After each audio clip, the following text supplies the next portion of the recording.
લાખ આસપાસની ચોરી છે, જેમાં ટાઇટન કંપનીના અલગ અલગ બ્રાન્ડની ઘડિયાળો 102 ચોરી થયેલ છે, તેમજ રોકડ 4 લાખ રૂપિયા આશરે ચોરી થયેલ છે. અને તે ચોરી સવારના 4:45 થી લઈ અને 5:10 સુધીમાં ચોરી થયેલ છે. જે શોરૂમનું શટર ઊંચું કરી અને અંદર ઘૂસેલ છે, તેમજ બાકીના 4 માણસો 5 માણસો બહાર વોચ કરી રહ્યા છે.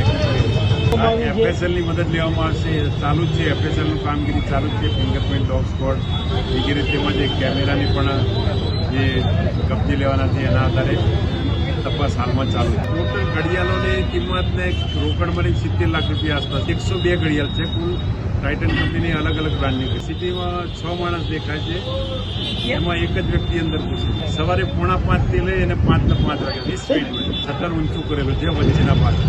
સાંજ સમાચાર ફેસબુક પેજને લાઇક કરો, વિડીયો શેર કરો અને વધુ વિગતવાર સમાચાર માટે sanssamachar.net વિઝિટ કરો.